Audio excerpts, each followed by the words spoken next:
கந்தசஷ்டி விழாவின் முக்கிய நிகழ்ச்சியான சூரசம்ஹாரம் திருச்செந்தூரில் நாளை நடைபெறவுள்ளதை முன்னிட்டு பக்தர்கள் குவிந்துள்ளனர். இதுபற்றியும் விழாவிற்கான சிறப்பு ஏற்பாடுகள் குறித்தும் அங்கிருக்கும் நமது செய்தியாளர் சுடலைக்குமாரிடம் கூடுதல் தகவல்களை நேரலையில் கேட்கலாம். சுடலைக்குமார், சூரசம்ஹாரத்தையொட்டி நாளை நடைபெற இருக்கும் சிறப்பு பூஜைகள் குறித்து விரிவா சொல்லுங்க. வணக்கம் சரண்யா. முருகனின் அறுபடை வீடுகளில் இரண்டாம் படை வீடான திருச்செந்தூர் சுப்பிரமணிய சுவாமி திருக்கோவிலில் கந்தசஷ்டி திருவிழா கடந்த 31ஆம் தேதி காலை யாகசாலை பூஜையுடன் துவங்கி கோலாகலமாக நடைபெற்று வருகிறது. இந்த கந்தசஷ்டி திருவிழாவின் முக்கிய நிகழ்ச்சியான சூரசம்ஹார நிகழ்ச்சி நாளை மாலை 4:30 மணிக்கு கோவில் கடற்கரை மைதானத்தில் நடைபெற இருக்கின்றது. இந்த சூரசம்ஹார நிகழ்ச்சியை காண்பதற்காக தமிழகம் மட்டுமின்றி பல்வேறு வெளிமாநிலங்களிலிருந்தும் லட்சக்கணக்கான பக்தர்கள் திருச்செந்தூரில் குவிந்த வண்ணம் உள்ளனர். குறிப்பாக இந்த கந்தசஷ்டி திருவிழாவை பொறுத்தவரையில் குழந்தை பாக்கியம் வேண்டியும் திருமண வரம் வேண்டியும் பல்வேறு நோய்கள் தீர வேண்டி வாழ்வில் நலம் வளம் பெற வேண்டி லட்சக்கணக்கான பக்தர்கள் கோவிலின் உள்பிரகாரம் மற்றும் வெளிப்பிரகாரங்களில் தங்கியிருந்து கடும் விரதம் மேற்கொண்டு வருகின்றனர். அவர்களுடைய உடலுக்கு ஏற்றவாறு ஒரு முறை ஆகாரம் தண்ணீர் மற்றும் ஒரு முறை சாப்பாடு என்று அவருடைய உடலுக்கு ஏற்றவாறு பக்தர்கள் இந்த கோவிலின் உள்பிரகாரங்கள் மற்றும் வெளிப்பிரகாரங்கள் அரசு மற்றும் தனியார் விடுதிகளிலும் தங்கியிருந்து தங்களுடைய விரதங்களை மேற்கொண்டு வருகின்றனர். அவ்வாறா இந்த சிகர நிகழ்ச்சியான சூரசம்ஹார நிகழ்ச்சி நாளை மாலை நடைபெறுவதை முன்னிட்டு இன்று காலை முதல் தொடர்ந்து திருச்செந்தூர் கோவில் முழுவதுமே பக்தர்கள் லட்சக்கணக்கான பக்தர்கள் கோவிலில் குவிந்த வண்ணம் உள்ளனர். குறிப்பாக பக்தர்கள் வேடமணிந்தும் ஆடிப்பாடி பஜனைகளை பாடியபடியும் தங்களுடைய விரதங்களை மேற்கொண்டு வருகின்றனர். அவ்வாறு ஆடிப்பாடி பஜனை பாடி வருகின்ற பக்தர்கள் நம்முடைய அவர்கள் கேட்கலாம். ஐயா வணக்கம், எங்கிருந்து வர்றீங்க? எத்தனை வருஷம் அந்த விரதங்கள் இருக்கு? நாங்கள் ராஜபாளையத்திலிருந்து வர்றோம். 50 வருஷமாக செய்கிறோம். 50 வருஷமாக இந்த பஜனையை பாடிட்டுருக்கோம். எங்கள் அப்பா காலத்திலேருந்து ஆரம்பித்தது. இப்போ 17 வருஷமாக நான் செய்துட்ருக்கேன் அப்பாவுக்கு பிறகு. இல்லை, விரதங்கள் என்ன மாதிரியா விரதங்கள் மேற்கொள்கிறீங்க? இப்படி விரதம் இருக்கிறவங்களுக்கு என்ன மாதிரியா பலங்கள்லாம் கிடைக்கும்? நம்ம இந்துக்களாகிய நமக்கு பல ஜென்மங்கள் உண்டுள்ள நம்பிக்கையிலேயே நம்ம இறை வழிபாடு செய்கிறோம். அப்போ பல ஜென்மங்களில் ஒவ்வொரு ஜென்மத்திலேயும் நீங்கள் செய்துட்டுள்ள கர்மா, துஷ்கர்மா, சத்கர்மா, நல்ல கர்மாவும் கெடுதியான கர்மாவும், இந்த கர்மாவின் விளைவாக நீங்கள் மறுபிறவி எடுத்துக்கொண்டே வருகிறீர்கள். அப்படி 7 பிறவியில் உங்களுக்கு ஏதாவது குறைகள், பெரிய குறைகள் இருந்ததுன்னா அது திருச்செந்தூர் சஷ்டியில் 7 நாள் விரதம் இருந்து உங்களுடைய எல்லா பாவத்தையும் அழித்து கொள்ளலாம், புதுமை பெற்று விடலாம், பிறவி பயனை அடைந்து விடலாம்.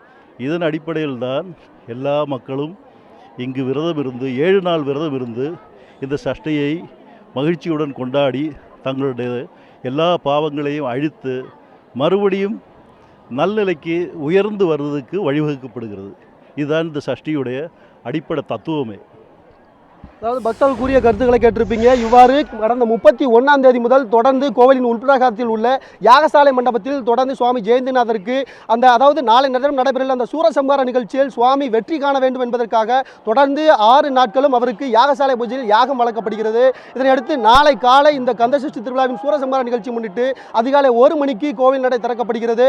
தொடர்ந்து சுவாமி ஜெயந்திநாதருக்கு யாகசாலை பூஜையில் பல்வேறு வகையான அபிஷேகங்கள் நடைபெற்று சண்முக விலாச மண்டபத்தில் எழுந்தருளி சரியாக 4 மணிக்கு திருவாடுதுறை ஆதீனம் அந்த கந்தசஷ்டி மண்டபத்தில் சுவாமி ஜெயந்திநாதர் எழுந்தருளுகிறார். அங்கு அவருக்கு சிறப்பு பல்வேறு வகையான அபிஷேகம் நடைபெற்று அலங்காரமாகி சுவாமி ஜெயந்திநாதர் கடற்கரையில் சுமார் 4:30 மணிக்கு நாளை கடற்கரை மைதானத்தில் எழுந்தருளி சூரனை வதம் செய்யும் அந்த நிகழ்வானது நடைபெற உள்ளது. இதனை காண்பதற்காக தமிழகம் மட்டுமின்றி பல்வேறு மாநிலங்களிலிருந்து லட்சக்கணக்கான பக்தர்கள் தற்பொழுது கோவிலில் குவிந்த வண்ணம் உள்ளனர். சரண்யா, திருச்செந்தூரில் லட்சக்கணக்கான பக்தர்கள் சூரசம்ஹாரம் விழாவினை ஒட்டி குவிந்துள்ள நிலையில பக்தர்களின் வசதிக்காக செய்யப்பட்டுள்ள ஏற்பாடுகள் குறித்தும் அங்கு செய்யப்பட்டிருக்கும் பாதுகாப்பு அம்சங்கள் குறித்தும் விரிவா சொல்லுங்க சுடலைக்குமார்.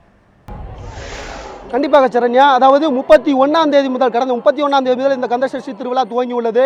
தொடர்ந்து அந்த அன்று நாள் முதல் தொடர்ந்து நாளை வரை 6 நாட்கள் இங்கு உள்ள பக்தர்கள் தங்கியிருந்து விரதம் மேற்கொள்கின்றனர்.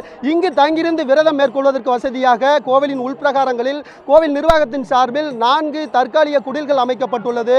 இது மட்டுமின்றி அவர்களுக்கு தேவையான குடிநீர், கழிப்பிடம் உள்ளிட்ட பல்வேறு வகையான அடிப்படை வசதிகளும் செய்து கொடுக்கப்பட்டுள்ளது.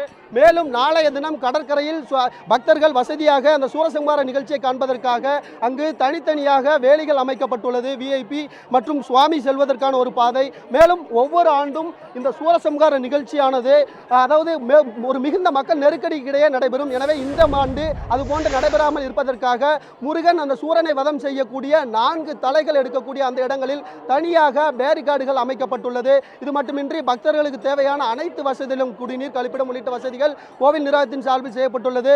மேலும் நெல்லை, தூத்துக்குடி, கன்னியாகுமரி உள்ளிட்ட பல்வேறு மார்க்கங்களில் இருந்தும் சிறப்பு பேருந்துகள் 300க்கும் மேற்பட்ட சிறப்பு பேருந்துகள் ஏற்பாடு செய்யப்பட்டுள்ளது.